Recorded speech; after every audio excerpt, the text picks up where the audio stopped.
Okay, कहाँ पर थे? ठीक है, तो डीजे ज्वाइंट को एक्सप्लेन कर रहे हैं यहाँ पर। एक्सोन्यूक्लियस एक्टिविटी हुई तो डी रीजन में एक्सोन्यूक्लियस एक्टिविटी ज्यादा होती है।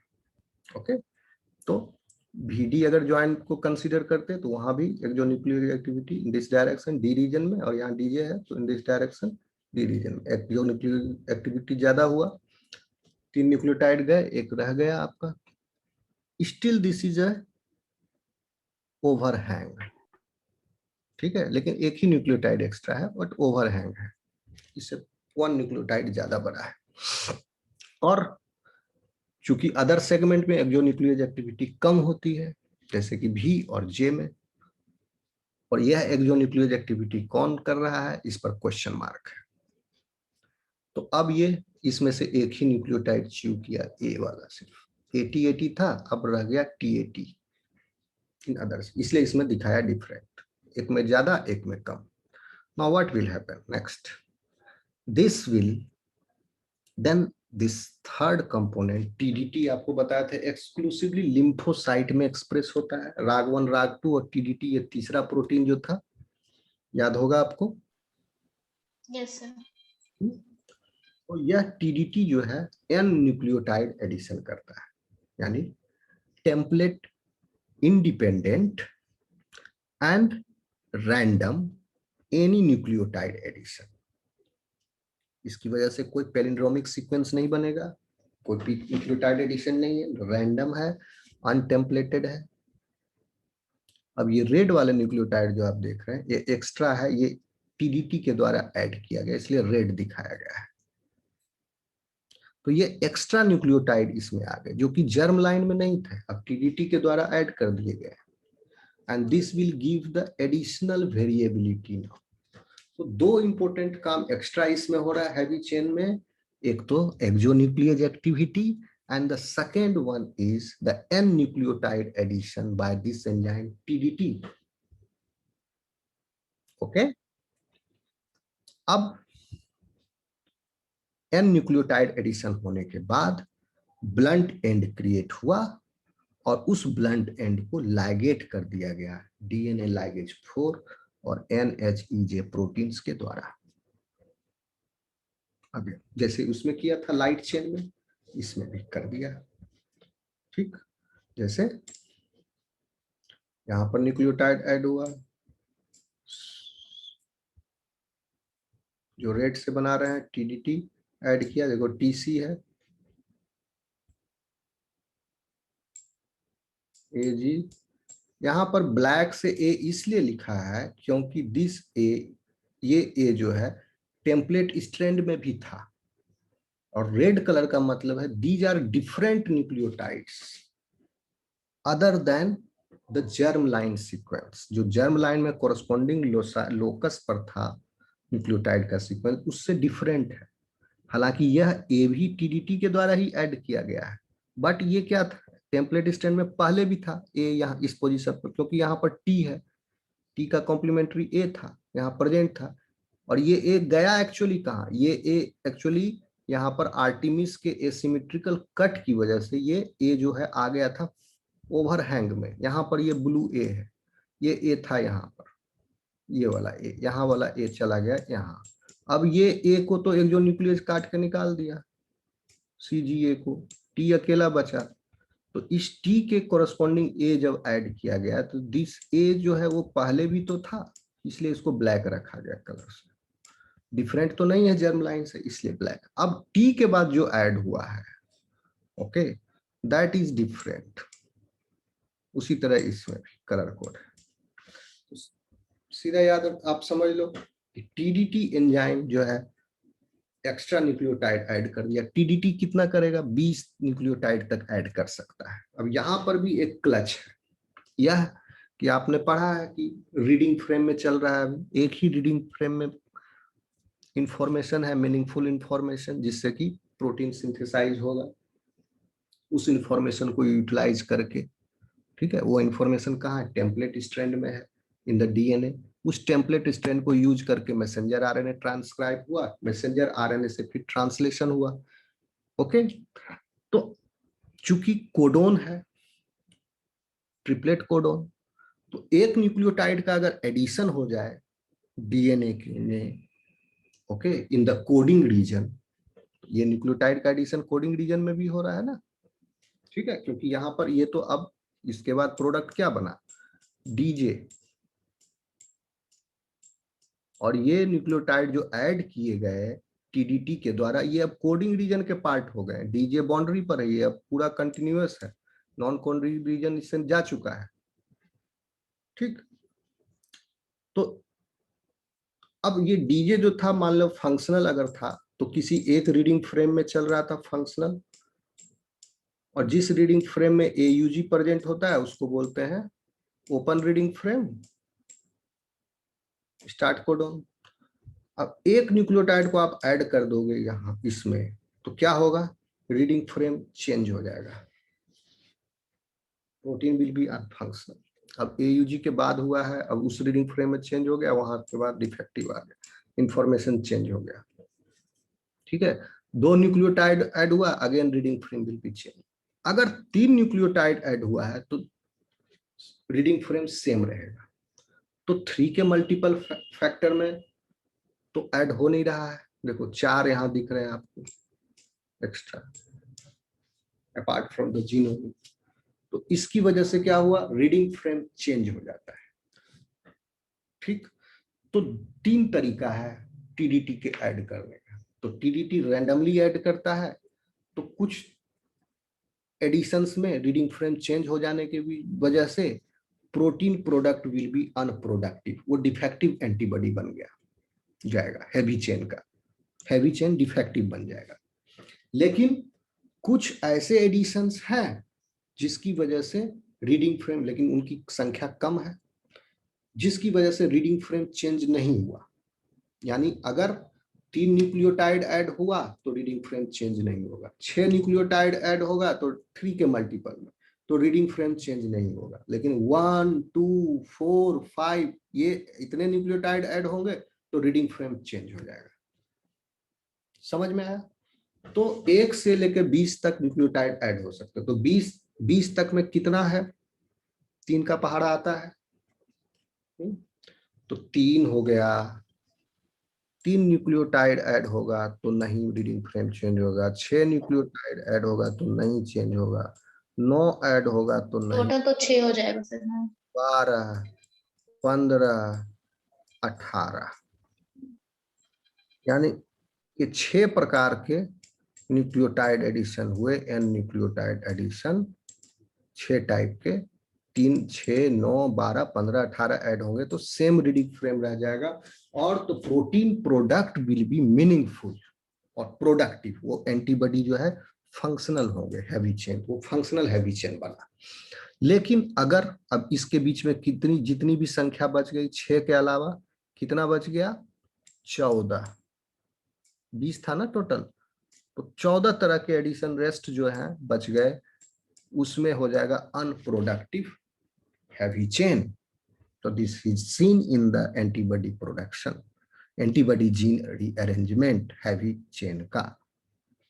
तो बहुत ज्यादा हैवी चेन जो है अनप्रोडक्टिव हो जाता है इस प्रक्रिया में, और कुछ जो है 6 तरह के वो प्रोडक्टिव रह गए। But because of the addition of these extra nucleotides, germline में भी नहीं थे, क्या हुआ, additional diversity is generated at the DJ junction. अब क्लियर है? तो जो आप पढ़े थे, टीडीटी जो है is responsible for additional generation of the diversity. लेकिन इस चक्कर में क्या हुआ, इसको बहुत सारा सेक्रीफाइस भी करना पड़ा। अब 6 कितना परसेंट है 20 का, 100 से गुना कर दो, 6 है आपका 30%, है ना, और 14 कितना है 20 का 70%। तो 70% जो है एडिशन आपका प्रोटीन प्रोडक्ट अनप्रोडक्टिव हो गया, 30% जो है प्रोडक्टिव है, बट 30% एडिशनल डाइवर्सिटी दे रहा है, तो ये चल रहा है, लाभ है। इतना समझ में आया?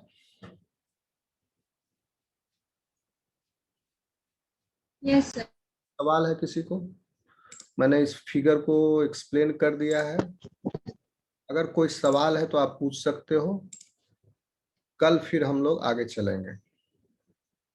और आज इसको, इस पूरे दोनों फिगर को, इसको आप छोड़ भी सकते हो। तो जनरल प्लान बताया, जब यही समझ गए तो ये क्या है, ये इसी का छोटा रूप है। ये आप समझ अगर गए हैं, फिर से अभी जाके ध्यान देना, फोकस करना, रिवाइज कीजिएगा, और कल फिर हम लोग आगे चलेंगे। ओके सर ये जो थोड़ा परसेंटेज वाला जो बोल रहे थे कि ये थोड़ा बता दीजिए सर फिर से। नहीं समझ में आया? देखो, इसको समझने के लिए आपको रीडिंग फ्रेम समझना जरूरी है। रीडिंग फ्रेम समझते हो? रीडिंग फ्रेम 3-3 का कोडिंग में जो अरेंजमेंट में जो रीड करता है सर। तो रुक जाओ, इसको मेरे को व्हाइट बोर्ड लेने दो। अरे एक दिन तो समझाया है रीडिंग फ्रेम। वही यस तो सर, बोल समझाए रहे हैं सर, हैं। Yes sir. रीडिंग फ्रेम बता चुके हैं सर। वही सर 3-3 का कोडोन में जो वो रीड करता है अलग अलग अरेंजमेंट में, तो बहुत सारा मल्टीपल अरेंजमेंट बन सकता है। हाँ, रुको एक सेकेंड, आप लोग सही से बता नहीं रहे हो, लेकिन कोई बात नहीं। कहाँ है व्हाइट बोर्ड, कहाँ है?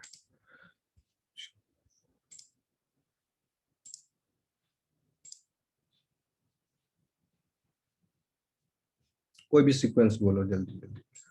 सी जी, डीएनए का सीक्वेंस है टी। ओके, अब है A T C G A T A. Suppose this is the sequence, और थोड़ा सा बड़ा कर लेते हैं, G ji.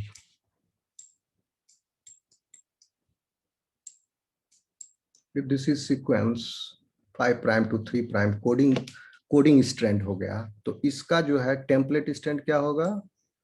Ji C A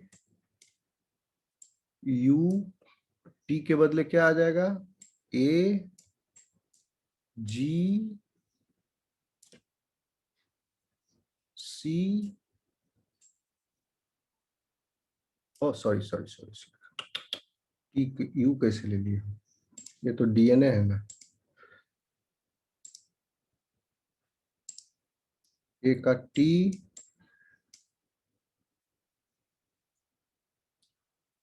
okay, A you जी, तो ये हो गया ए। सर टी की जगह पे यू रहेगा शायद कि क्या? रुको ना, यू यहाँ हो गया,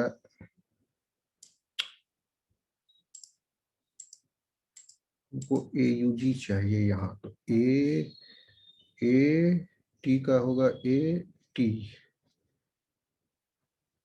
टी के बदले आया ए, और यू आया ए के बदले, सी के बदले टी, तो यहाँ हो गया आपका टी। ठीक है, इसमें जब मैसेंजर आरएनए बनेगा तो हो जाएगा ये ए यू, ये सी हो गया ना, इसको उल्टा कर दो 1 से,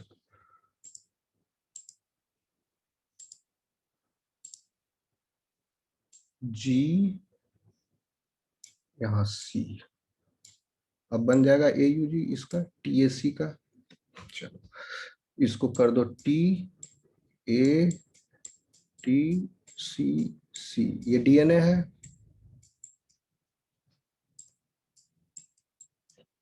ठीक, अब इसका मैसेंजर आरएनए जो बना इस डीएनए का, ये हो गया टेम्पलेट स्ट्रैंड। इस टेम्पलेट स्ट्रैंड को यूज किया गया इसके कॉम्प्लीमेंट्री सी जी जी। समझ में आ रहा है आपको? Yes sir. टी सिंपल है, और फिर ये टी का ए का यू, सी का जी, और फिर सी का, सॉरी, ये हमसे हमेशा ये गलती हो जाती है, यू आएगा, इट का सी का जी, टी के बदले ए और ए के बदले यू, फिर टी के बदले ए, सी के बदले जी और जी। ये हो गया आपका मैसेंजर आरएनए। ठीक। अब देखिए ये मैसेंजर आरएनए में अब रीडिंग फ्रेम है, तो रीडिंग फ्रेम इसमें भी है। तो क्या करता है, सबसे पहले आपका एयूजी को खोजता है राइबोसोम। राइबोसोम का स्मॉलर सब यूनिट में राइबोसोमल आरएनए जो है उसमें कॉम्प्लीमेंट्री सीक्वेंस मौजूद है। एयूजी के अपस्ट्रीम 10 या 12 सीक्वेंस वो कॉम्प्लीमेंट्री होता है राइबोसोमल स्मॉलर या राइबोसोमल आरएनए में उसके सीक्वेंस। तो वो दोनों जब कॉम्प्लीमेंट कर जाएंगे then AUG is position at the A site. ठीक है, उसमें ट्रांसलेशन में नहीं गया एयूजी। अब एयूजी को रिकॉग्नाइज किया ये ट्रांसफर आरएनए। ट्रांसफर आरएनए से क्या है bound, transfer RNA charge transfer RNA होता है। ट्रांसफर आरएनए को चार्ज जब कहते हैं जब वो अमीनो एसिड से कोवेलेंटली लिंक्ड है, transfer RNA. And this arm anticodon is there. और ये रिएक्शन को कौन करता है, amino acyl transfer RNA synthetase enzyme. तो एयूजी जो है इसके एंटीकोडन हो गया यहाँ पर ट्रांसफर आरएनए में यूएसी। ओके, तो ये यूएसी एंटीकोडन आर्म वाला ही ट्रांसफर आरएनए मेथियोनिन से बाइंड करता है in the presence of this enzyme. तो ये तो अलग बात हो गई।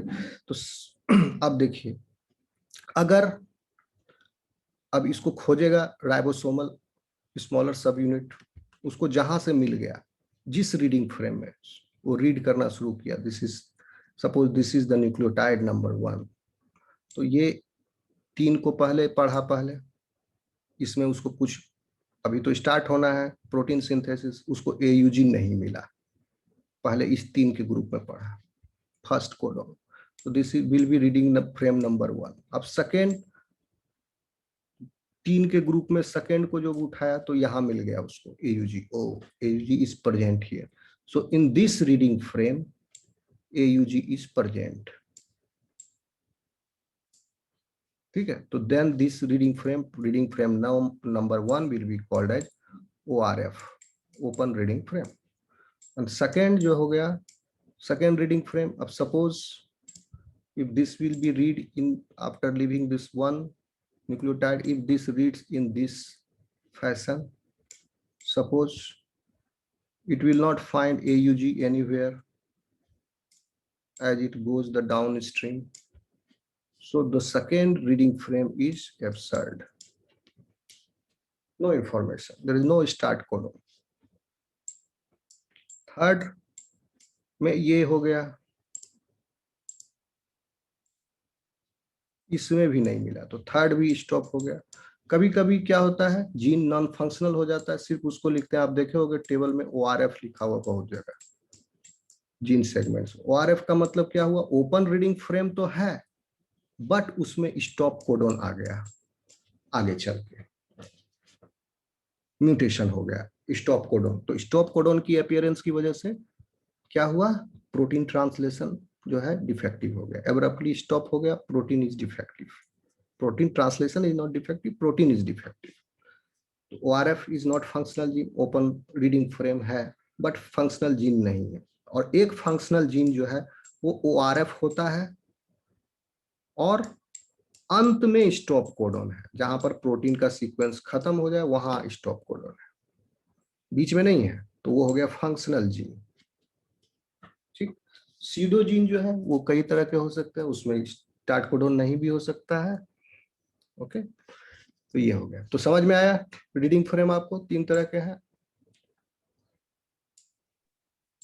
Yes sir. क्या था सवाल, अभी क्या था सवाल तुम्हारा तारक?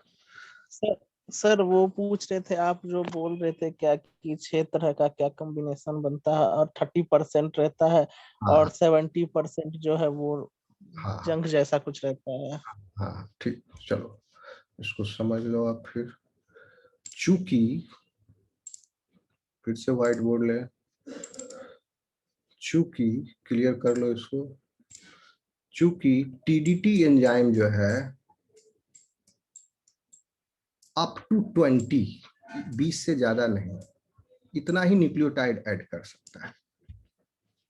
तो जब 20 न्यूक्लियोटाइड ऐड करेगा तो इसमें 3 का फैक्टर वाला कितना एडिशंस हो गया? 3 का पहाड़ा, 3, 6, 9, 12, 15 और 18। यानी अगर 3 न्यूक्लियोटाइड का एडिशन हो तो भी रीडिंग फ्रेम चेंज नहीं हुआ, क्योंकि जिस रीडिंग फ्रेम में वो चल रहा है ओपन रीडिंग फ्रेम में है। अगर एक न्यूक्लियोटाइड बीच में घुसा दें हम तो क्या होगा? रीडिंग फ्रेम चेंज होगा कि नहीं हो जाएगा? ओके। और अगर 2 न्यूक्लियोटाइड ऐड कर दें या रिमूव कर दें तो भी रीडिंग फ्रेम चेंज हो जाएगा, जिस रीडिंग फ्रेम में पहले से ये चल रहा है एयूजी। एयूजी कहां पर था?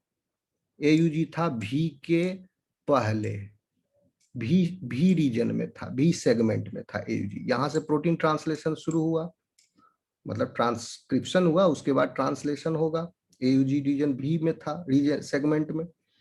अब ये है आपका डी और जे की बात।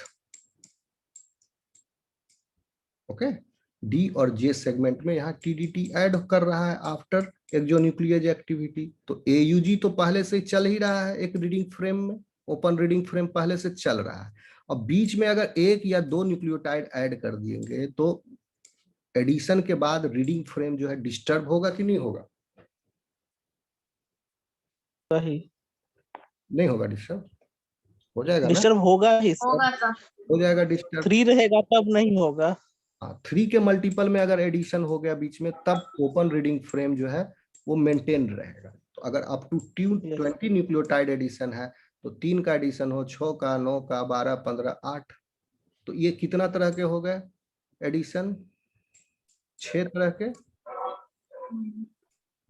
ठीक है, टोटल कितने तरह के एडिशन हो सकते हैं? 20 तरह के एडिशन हो सकते हैं। 3 न्यूक्लियोटाइड है, एक न्यूक्लियोटाइड ऐड हुआ तो 1 नंबर का एडिशन, 2 न्यूक्लियोटाइड हुआ तो दूसरा तरह का एडिशन, 3 न्यूक्लियोटाइड तीसरा तरह, तो 20 तरह का, 20 न्यूक्लियोटाइड हो गया 20 तरह का एडिशन। तो इस out of this 20 nucleotide addition 6 additions types of, यानी जिसमें 3, 6, 9, 12, 15, 18 है, these additions will not lead into the change in ORF, change in the reading frame. Reading frame will not be disturbed. लेकिन रिमेनिंग 14 जो है editions जो है वो reading frame को डिस्टर्ब कर देंगे। तो कितना हो गया परसेंटेज? 6/20, 30% हुआ। यस सर, वो तो समझ गया सर, परसेंटेज निकालना तो समझ जाते हैं सर। 30% हुआ और 14/20 70% हुआ, यानी 70% एडिशंस जो हुए वो बेकार चले जाते हैं। प्रोटीन प्रोडक्ट जो है अनप्रोडक्टिव है क्योंकि इसमें रीडिंग फ्रेम डिस्टर्ब हो गया। But the 30% addition is giving an added advantage, that is the addition of new nucleotides gives rise to additional diversity, and this region is belonging to CDR3. अब clear है या और कोई सवाल है? Clear हो गया सर, क्लियर है सर। चलिए, तो इसको रिवाइज करना। सर एक बार वो डायग्राम दिखाइए ना, डीजे रिकॉम्बिनेशन वाला। Okay, this one.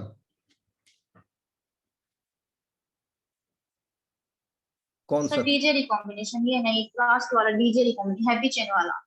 Heavy chain का। ओके, सी। हाँ यस। मैं आपको कल के क्लास के बाद अभी तक का जो नोट है उसका पीडीएफ भी भेज दूंगा।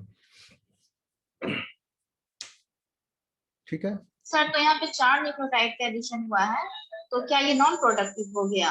सर नीचे लास्ट वाले में, हाँ, स्टेप 10 में। हाँ ये नॉन प्रोडक्टिव हो गया। ठीक, हाँ सर यही कुछ। ये नॉन प्रोडक्टिव। हाँ क्योंकि यहाँ 4 का एडिशन हो रहा है, सर यही पूछना। ठीक। और कोई सवाल? चलिए नो सर। अटेंडेंस दे देंगे, रिकॉर्डिंग ऑफ